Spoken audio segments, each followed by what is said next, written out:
Kita mengucap syukur pada pagi hari ini karena Tuhan Yesus baik. Ngomong, Tuhan Yesus baik. Tuhan Yesus baik. Ya, di bulan yang baru, di bulan Juni ini, ya kita punya tema yaitu keluarga yang sehat. Kita sebutkan sama-sama, 1, 2, 3 ya.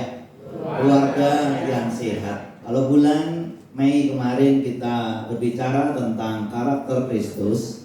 Kalau kita semua sudah memiliki karakter Kristus, saya percaya keluarga kita menjadi keluarga yang sehat. Ya, karena di tahun ini kita rindu, tahun ini menjadi tahun kesehatan, baik juga fisik, juga mental, juga rohani, juga jasmani. Jadi umat Tuhan, GBI, Betani, Forest Garden, tempat ini semuanya sehat. Ngomong sehat. Nah, untuk hari ini ya firman Tuhan saya kasih judul yaitu sikap hormat dan kasih dalam keluarga. Kita sebutkan sama-sama, 1, 2, 3 ya. Sikap hormat dan kasih dalam keluarga. Ini penting. Kenapa? Karena di zaman saat ini banyak anak-anak yang susah untuk menghormati orang tuanya. Ya, bahkan kondisinya saling menyalahkan, kondisinya saling menjelekkan, mulai tidak ada hormat lagi. Anak-anak gak hormat kepada orang tua, ya suami juga gak hormat kepada istri dan anak-anaknya, begitu juga sebaliknya. Tetapi dengan khotbah pada pagi hari ini kita rindu semua keluarga GBI, Betani, Forest Garden punya rasa hormat dan kasih di dalam keluarga. Ngomong, hormat dan kasih dalam keluarga. Sebab kalau keluarga sudah tidak ada hormat, tidak ada kasih lagi, biasanya keluarga itu pertama mulai hambar. Setelah itu tidak dibenahi lagi, bukan sekedar hambar, tetapi mulai tidak ada rasa lagi. Dan biasanya mulai renggang dan maaf biasanya berakhir dengan perceraian. Tetapi kami rindu di tempat ini ada sikap hormat. Ngomong sikap hormat. Apa sih sikap hormat itu? Sikap hormat adalah sikap yang punya hati menghargai dan menjunjung tinggi nilai-nilai di dalam keluarga. Anak-anak punya rasa hormat kepada orang tua, berarti menghormati dan menjunjung tinggi orang tuanya. Tapi kenyataannya yang saat ini terjadi justru di dalam anggota keluarga bukan punya rasa hormat, tetapi justru saling merendahkan. Boro-boro menjunjung tinggi, tetapi justru saling merendahkan.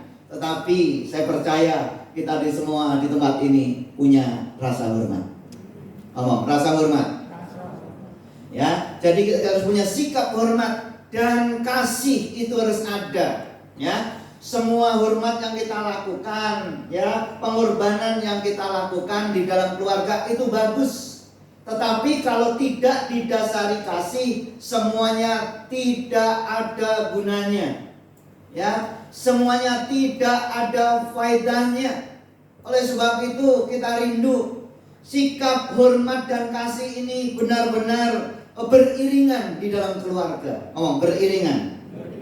Saya percaya kalau ini terjadi beriringan dalam keluarga, sikap hormat dan kasih ini, keluarga besar Betani, Forest Garden semuanya bahagia dan diberkati Tuhan. Tepuk tangan buat Tuhan Yesus. Dan secara khusus yang belum married, ada yang belum married? Yang belum married pastikan. Nah, ini ada 2 nias yang belum married. Ya, pastikan waktu engkau menikah supaya punya sikap hormat dan kasih harus punya dasar yang tepat. Ini bagi yang belum married. Karena kenapa banyak terjadi perpecahan di dalam keluarga? Karena dasarnya tidak kuat.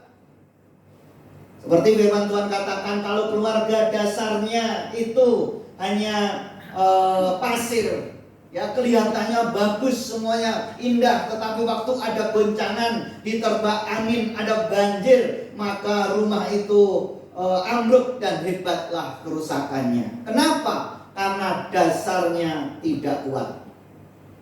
Tapi saya mengimbau bagi yang belum married, belum menikah, harus punya dasar yang kuat. Dasar yang kuat itu apa? Batu karang yang teguh, yaitu Yesus Kristus Tuhan. Tepuk tangan buat Tuhan Yesus. Kalau itu menjadi dasar pernikahan kita, walaupun ada goncangan, walaupun ada badai menerpa, kita tetap kokoh. Kita tetap kuat. Itu pembahasan khusus. Tetapi hari ini bagaimana sikap hormat dan kasih dalam keluarga? Firman Tuhan berkata, kita baca Efesus 5 ayat 31 sampai yang ke-33. 1, 2, 3 ya. Sebab itu laki-laki akan meninggalkan ayahnya dan ibunya dan bersatu dengan istrinya, sehingga keduanya itu menjadi satu daging. Rahasia ini besar, tetapi yang dimaksud ialah hubungan Kristus dan jemaat. Stop dulu di situ. Jadi hubungan suami istri, keluarga itu disamakan, diumpamakan seperti hubungan Kristus dan jemaatnya. Berarti ini adalah rahasia besar. Kalau kita memahami ini, saya percaya keluarga kita pasti ada rasa hormat, pasti ada kasih di dalam keluarga. Karena menyadari bahwa keluarga itu seperti hubungan Kristus dan jemaat. Lanjut, 1, 2, 3 ya. Bagaimanapun juga bagi kamu masing-masing berlaku, kasihilah istrimu seperti dirimu sendiri, dan istri hendaklah menghormati suaminya. Garis bawahi, kasihilah dan hormatilah. Ini sesuatu yang tidak boleh dipisahkan. Ngomong, hormati dan kasihi. 1, 2, 3 ya. Nah, hormati dan kasih ini tidak bisa dipisahkan di dalam keluarga. Oke, klik. Keluarga merupakan komunitas utama dan pertama dalam hidup semua orang. Ngomong, komunitas utama dan pertama. 1, 2, 3 ya. Jadi ingat, keluarga itu adalah komunitas yang pertama dan utama. Gak bisa digantikan dengan komunitas yang lain. Tapi kenyataannya orang-orang yang sudah menikah, komunitasnya bergeser. Tidak di dalam keluarga lagi, tetapi komunitasnya bergeser kepada hobinya. Akhirnya komunitasnya yang utama adalah hobinya. Kalau hobi mancing, lebih utama mancing daripada keluarga. Lebih utama hobi daripada keluarga. Lebih utama komunitas arisan daripada keluarga. Lebih utama yaitu komunitas itu den daripada keluarga. Tetapi ingat, pagi hari ini kita harus kembalikan bahwa komunitas yang utama adalah di dalam keluarga. Ngomong keluarga. Ya, itu menjadi komunitas yang utama dan yang pertama yang tidak bisa digantikan dengan komunitas-komunitas yang lain. Oleh karena itu sangat penting untuk setiap anggota untuk menaruh kasih dan hormat kepada setiap anggota keluarga seperti yang telah Tuhan perintahkan. Amin. Kalau nggak ada kasih dan hormat, komunitasnya pasti hilang di dalam keluarga.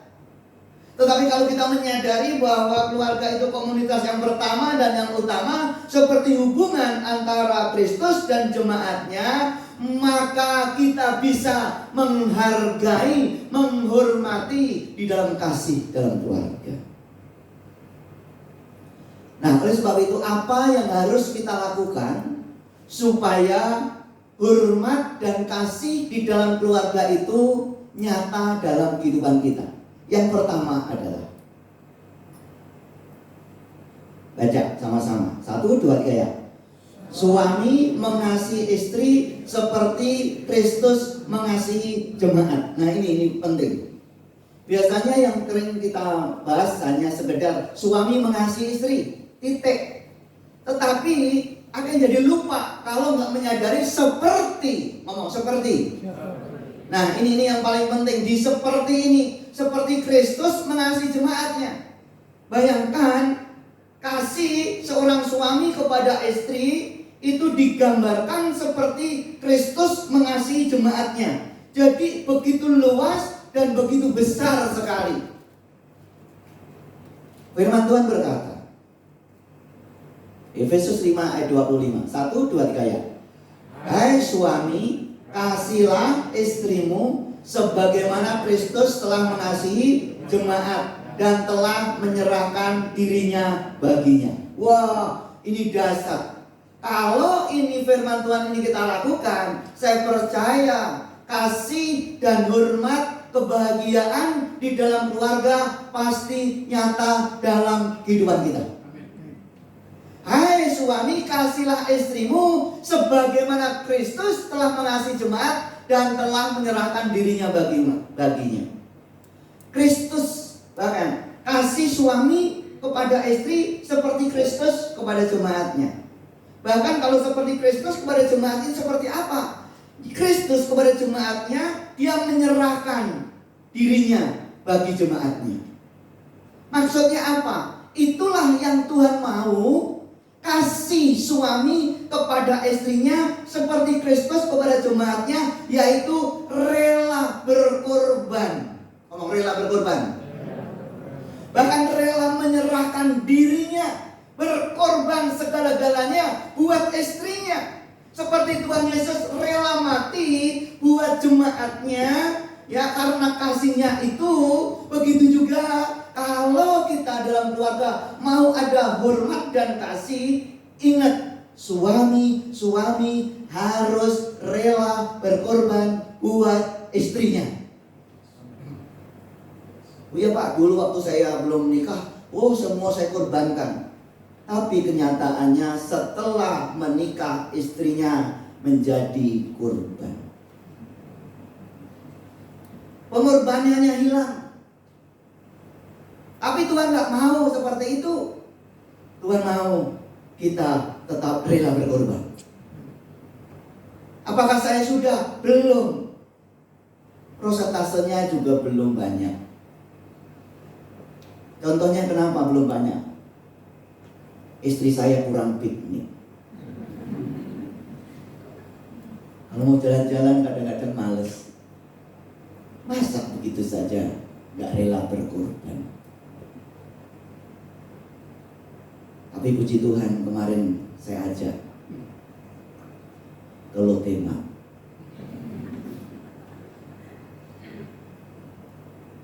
Rela berkorban. Rela berkorban. Wah, dulunya hambur-hamburin duit waktu untuk mendapatkan dia. Tetapi setelah menikah, pelitnya minta ampun. Itu bukan seperti Kristus kepada jemaatnya. Coba klik. Suami berada dalam posisi kepala keluarga. Ngomong kepala keluarga. Ngomong suami itu kepala. Walau begitu suami tidak dapat memperlakukan istri semaunya. Nah, itu menandakan amin, batuk amin itu begitu. Tetapi harus dengan kasih dan hormat kepada istri. Ngomong, kasih dan hormat kepada istri. Merasa kepala nggak boleh memperlakukan seenaknya. Tapi kenyataannya hampir 70% suami-suami memperlakukan istrinya dengan semaunya. Tapi di sini tidak ada. Ya, tidak ada yang ngaku. Tetapi harus dengan kasih dan hormat kepada istri seperti Tuhan mengasihi jemaat dengan kasih agape. Ngomong kasih agape. Kasih agape adalah kasih tanpa syarat. Kasih yang walaupun yaitu demikian juga suami mengasihi. Walaupun apa? Walaupun istrinya jengkelin, kita harus tetap mengasihi. Istrinya nyebelin, kita harus tetap mengasihi. Istrinya cerewet, kita lakban. Kita harus tetap mengasihi. Walaupun dia cerewet, aku mengasihi. Walaupun dia menyakitin saya, aku mengasihi dia. Wah itu namanya walaupun, wah ini gak gampang. Tapi kalau kita terapkan pasti dasar, omong dasar. Wah ini saya pun juga belum. Tapi kita harus belajar, omong belajar. Wah baca bawahnya, baca sama-sama. 1, 2, 3 ya. Walau istri tidak sempurna dan melakukan kesalahan, suami tetap harus mengasihi. Amin. Kenyataannya akhirnya talak cerai. Anak merasa istrinya sudah seperti ini, melakukan ini. Dia lupa hubungan suami istri seperti Kristus kepada jemaatnya. Jadi walaupun istrinya tidak sempurna, ya sering melakukan kesalahan, tetap mengasihi. Susah atau gampang? Susah. Tetapi percayalah, Roh Kudus memampukan kita. Tepuk tangan buat Tuhan Yesus. Sebagaimana Tuhan pun mengasihi seorang suami walaupun apapun kesalahan yang telah dilakukan. Tuhan Yesus saja mengampuni suami kesalahannya apa, tetapi Tuhan tuh mau. Kan begitu juga suami, tolong ampuni istrimu. Amin. Ya, saya percaya kalau ini kita lakukan, suami-suami, ini khusus suami-suami, yang suami-suami, Pak Bayu suami atau bukan? Angkat tangan. Ya. Saya percaya kalau kita mau bahagia, ingat rahasia suami-suami, kalau engkau mau bahagia, keluargamu mau bahagia, bahagiakanlah istrimu. Kalau engkau belum bisa membahagiakan istrimu, jangan harapkan keluargamu akan bahagia. Ngomong, suami-suami, kalau saya mau bahagia harus membahagiakan istriku. 1, 2, 3 ya. Kalau aku mau bahagia, bahagiakan istri. Amin. Pak Ija yang paling membahagiakan istri. Hebat Pak Ija. Ya? Tapi kenyataannya nggak bisa membahagiakan istri tuh. Ini memang banyak kekurangan. Ya? Oke. Jadi ini yang pertama. Yang kedua, bagaimana supaya kita punya sikap hormat dan kasih dalam keluarga. Sekarang bagian istri. Baca poin 2. 1, 2, 3 ya. Istri tunduk pada suami seperti jemaat tunduk pada Kristus. Nah ini hukumnya. Jadi hukumnya tadi suami mengasihi istri seperti Tuhan Yesus mengasihi jemaatnya. Nah saat ini supaya keluarga kita ada hormat dan kasih di dalam keluarga, istri harus tunduk kepada suami seperti jemaat tunduk kepada Kristus. Wah, berarti ini disejajarkan seperti jemaat itu hormat, seperti memuji memuliakan Tuhan dengan hormat. Begitu juga ya, itu rasa tunduk dan hormat. Begitu juga kepada suami. Ya. Tapi kenyataan di luar sana awalnya nunduk. Tapi banyak suami-suami yang berdarah-darah. Kenapa? Ditanduk-tanduk. Firman Tuhan berkata, Efesus 5 ayat 22, 1, 2, 3 ya.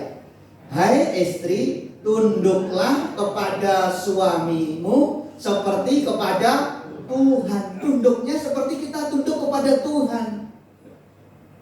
Gampang atau susah? Ibu Derma, gampang atau susah? Susah, berat sekali. Ya, berat sekali.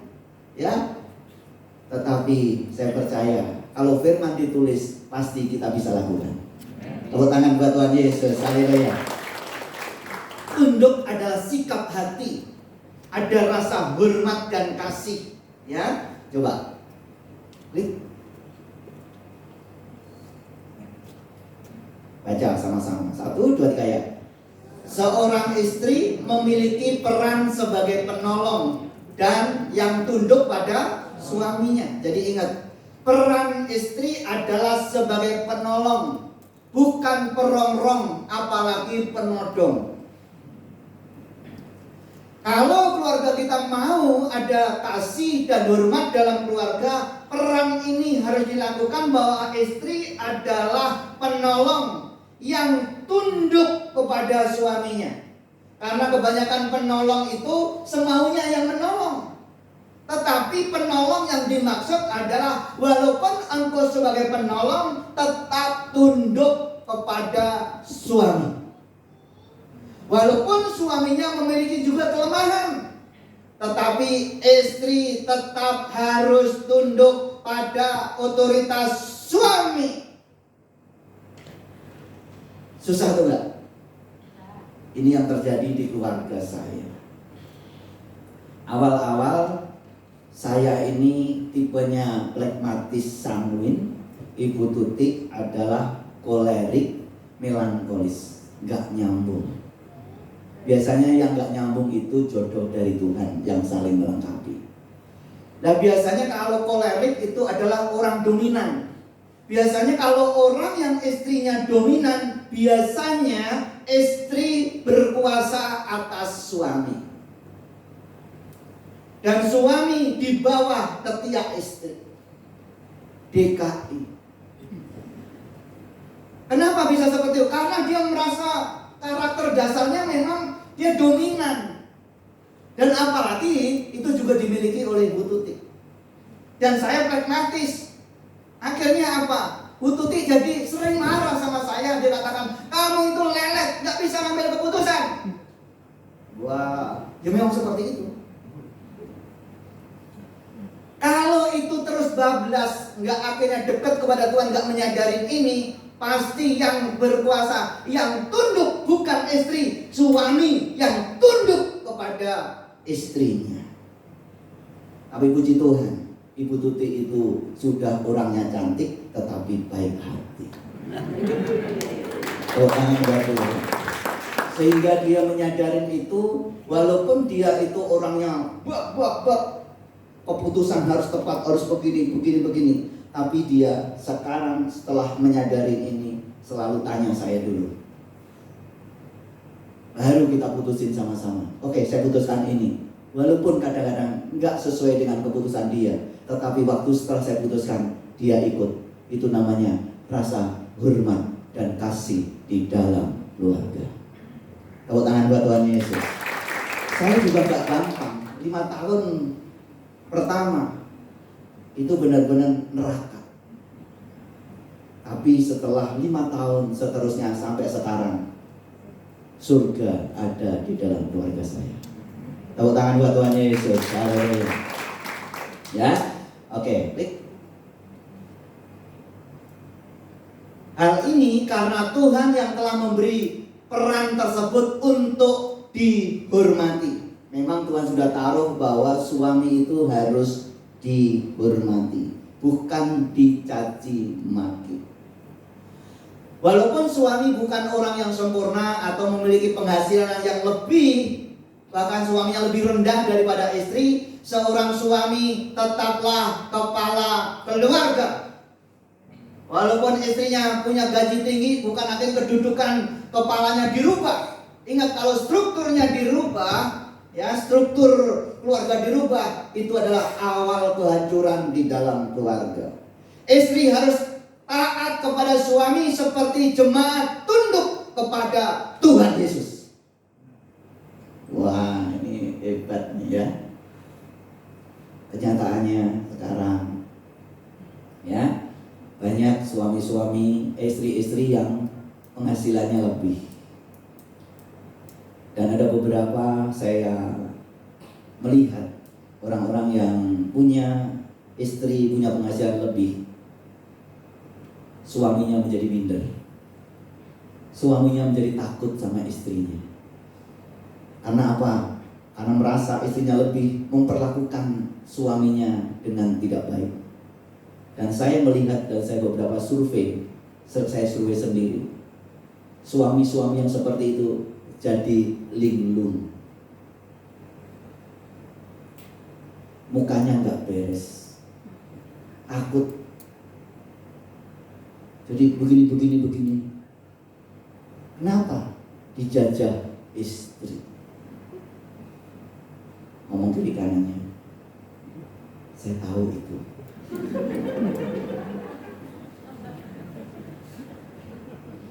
Amin. Kalau ini kita lakukan, hebat loh kita. Amin ya.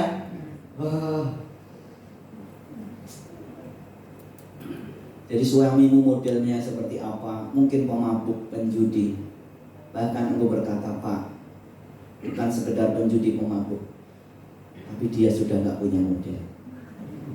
Tetaplah dia, engkau harus tunduk. Tunduk yang dimaksud adalah tunduk yang sesuai dengan firman Tuhan. Sesuai dengan firman Tuhan.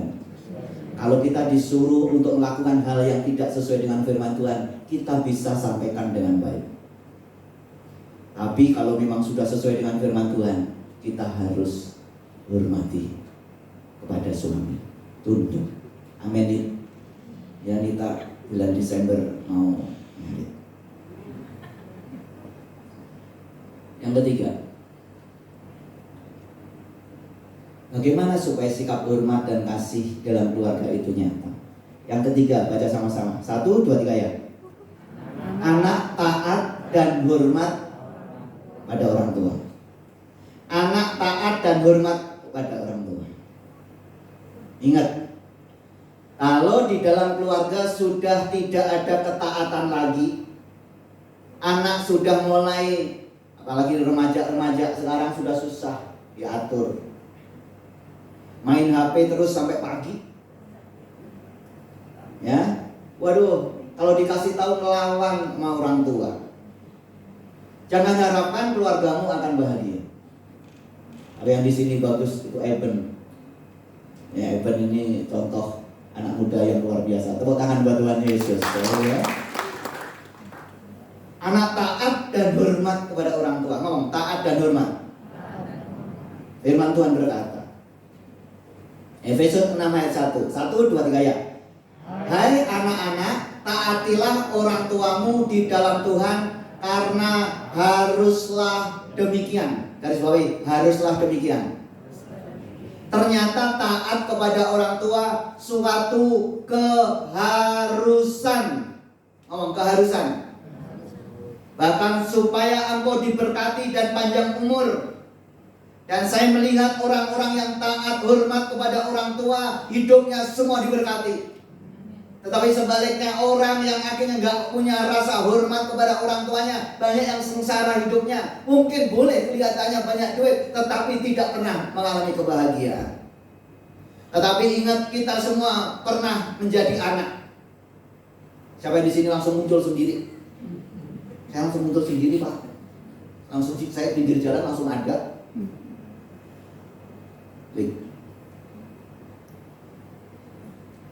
Bagi saudara yang masih memiliki orang tua, ingat, yang masih memiliki orang tua, saudara adalah anak. Baik saudara sudah menikah dan membina keluarga baru, tetapi saudara masih anak.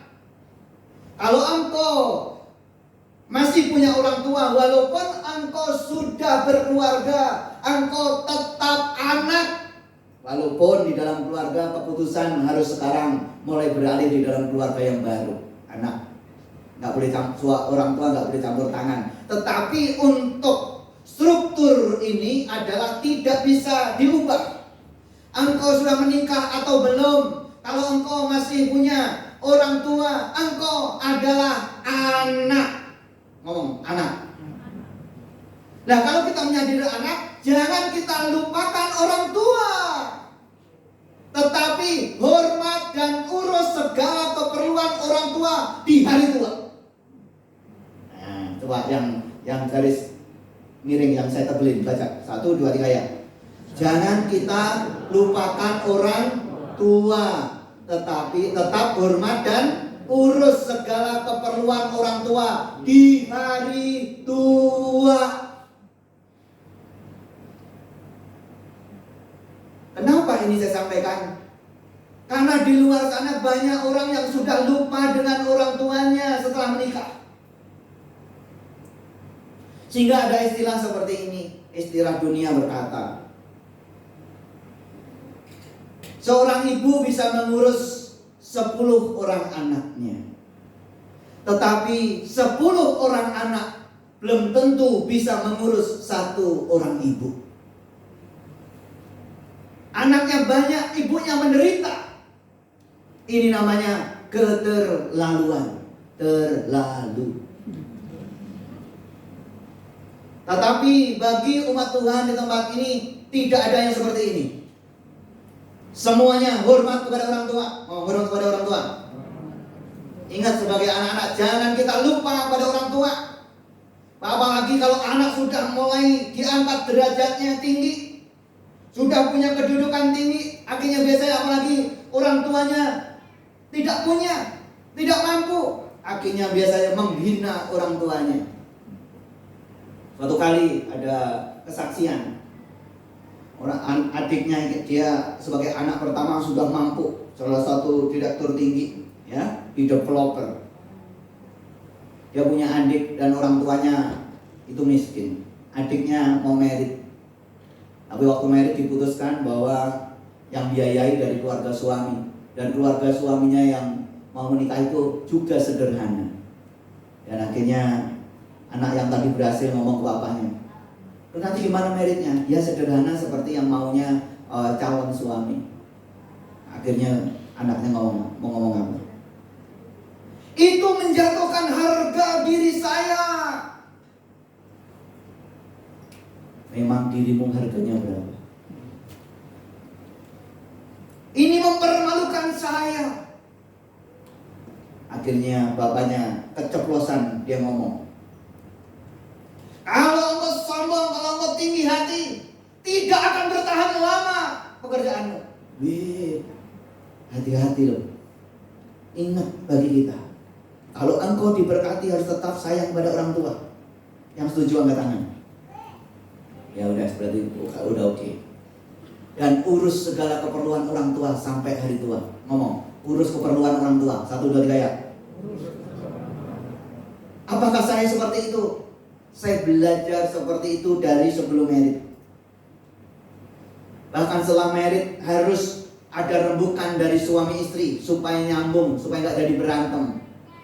Akhirnya saya ngomong sama Ibu Tuti, kita harus tetap urus mama yang ada di kampung. Tiap bulan harus kita segala kebutuhannya, keperluannya harus kita cukupi. Ibu Tuti, oke. Loh, ke mertua apa? Kalau mertua saya sekedarnya. Apakah saya pilih kasih? Tidak, karena sudah dicukupi oleh salah satu dari adiknya Bu Tuti. Dengan begitu saya melihat salah satu adiknya dari Bu Tuti saja, waktu dia mengurus orang tua, anak itu diberkati Tuhan. Kalau yang gak ngurus nyanyiin orang tua, hari ini bertobat. Siapa yang pernah sekarang jadi orang tua? Oke, turunkan tangan tapi gak usah jawab. Pernah gak sakit hati sama anak? Dalam hati teriak kencang, pernah. Tapi hari ini kita harus didik baik-baik anak-anak kita supaya hormat kepada orang tua, supaya diberkati Tuhan. Amin. Orang tua juga manusia yang tidak sempurna, di mana bisa melakukan kesalahan. Tapi anak-anak muda sekarang kadang-kadang nggak mau melihat kesalahan orang tua. Tetapi kita hormat pada orang tua bukan karena siapa orang tua kita, tetapi karena kita mengasihi Tuhan yang telah memerintahkan untuk menghormati.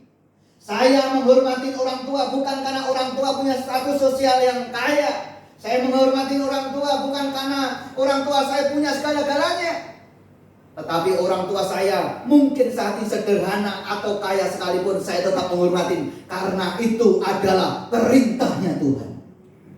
Kalau itu kau lakukan, saya percaya engkau akan bahagia dan diberkati. Tepuk tangan buat Tuhan. Yang terakhir, hari ini 4, biasanya saya 3, supaya balance semuanya. Baca 1, 2, 3 ya. Orang tua mengasihi dan tidak menyakiti anaknya. Nah ini, jadi balance semuanya. Firman Tuhan berkata, Kolose 3 ayat 21. 1, 2, 3 ya. Hai bapak-bapak, jangan sakiti hati anakmu supaya jangan tawar hatinya. Kenyataannya orang tua banyak menyakitin anaknya, termasuk saya. Apalagi masa-masa remaja biasanya nggak nyambung sama orang tuanya, sehingga banyak saling menyakiti. Tetapi ingat, hari ini kita sebagai orang tua yang sudah punya anak, hai bapak-bapak, tapi sekarang juga ibu-ibu juga. Hai bapak-bapak dan ibu-ibu, jangan sakiti hati anakmu. Karena kalau engkau sakitin, itu yang diingat terus adalah bukan kebaikanmu selama kau lakukan, tetapi hal yang jelek yang pernah kau lakukan. Itu masuk terekam di alam bawah sadar. Sehingga kalau dalam pelepasan atau retreat, banyak anak-anak terluka kepada orang tuanya. Itu biasanya sudah 20 tahun yang lalu, sudah 30 tahun yang lalu. Tetapi ingat bagaimana orang tua memperlakukan dia. Ada anak yang karena nakal diikat di pohon. Sudah diikat di pohon, dikasih angkrang. Angkrang itu apa? Semut yang itu dikasih ulat kecil-kecil. Terus nggak dilepasin sampai malam. Ada juga yang anak karena nakal dimasukin kandang ayam. Ayamnya ini ayam hidup, bukan ayam yang sudah jadi Kentucky. Kalau sudah jadi Kentucky kan enak, masuk makan terus. Ini dibau sama ayam. Dan ini menimbulkan sakit hati dan luka, dan dia selalu berkata, nanti akan saya balas. Tapi di sini anak-anak baik. Amin. Dan orang tuanya nggak pernah menyakitin. Siapa yang di sini pernah menyakitin anaknya, nggak usah angkat tangan. Saya, yang angkat tangan biar saya saja. Semua pasti pernah. Tapi hari ini kita belajar. Karena apa? Kalau kita nyakitin, tawar hati. Ngomong tawar hati. Tawar hati itu sudah mulai hambar. Sudah tidak ada kasih lagi kepada orang tua. Kasihnya kepada orang tua hambar karena dilukai. Tidak ada rasa lagi. Kenapa? Dilukai. Orang tua dipanggil untuk tidak menyakiti hati anak-anaknya. Sakit hati yang tak terselesaikan akan membuat tawar hati anak-anak dan merusak hubungan di dalam keluarga. Klik. Baca sama-sama. 1, 2, 3 ya. Jika telah terjadi hubungan yang renggang antara orang tua dan anak karena sakit hati, mintalah pimpinan Roh Kudus agar pemulihan terjadi. Amin. Kalau enggak, repot. Siapa di sini mau dipulihkan keluarganya supaya keluarganya sehat? Saya juga. Dan itu menjadi doa saya yang Tuhan taruh sebagai gembala tempat ini. Saya rindu rumah tangganya semuanya sehat, ada rasa kasih dan hormat. Saya percaya kalau itu terjadi, enak loh. Mukanya kelihatan, keluarganya bahagia atau tidak. Coba lihat mukanya. Coba lihat kiri kanannya, bahagia atau enggak? Ya. Oke, lanjut. Kesimpulannya adalah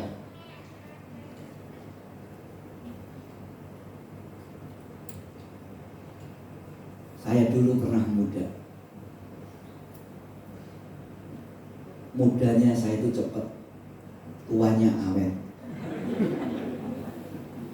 Kalau sikap hormat dan kasih dalam keluarga kita lakukan, maka keluarga kita menjadi keluarga yang bahagia. Amin. Yaitu dengan cara apa? Ingat ini. Kalau enggak boleh ditulis atau di itu. 1, baca 1, 2, 3. Suami mengasihi istri seperti Kristus mengasihi jemaatnya. 2. Istri tunduk pada suami seperti jemaat tunduk kepada Kristus. 3. Anak taat dan hormat pada orang tua. 4. Orang tua mengasihi dan tidak menyakitin anaknya. Yang setuju tepuk tangan buat Tuhan.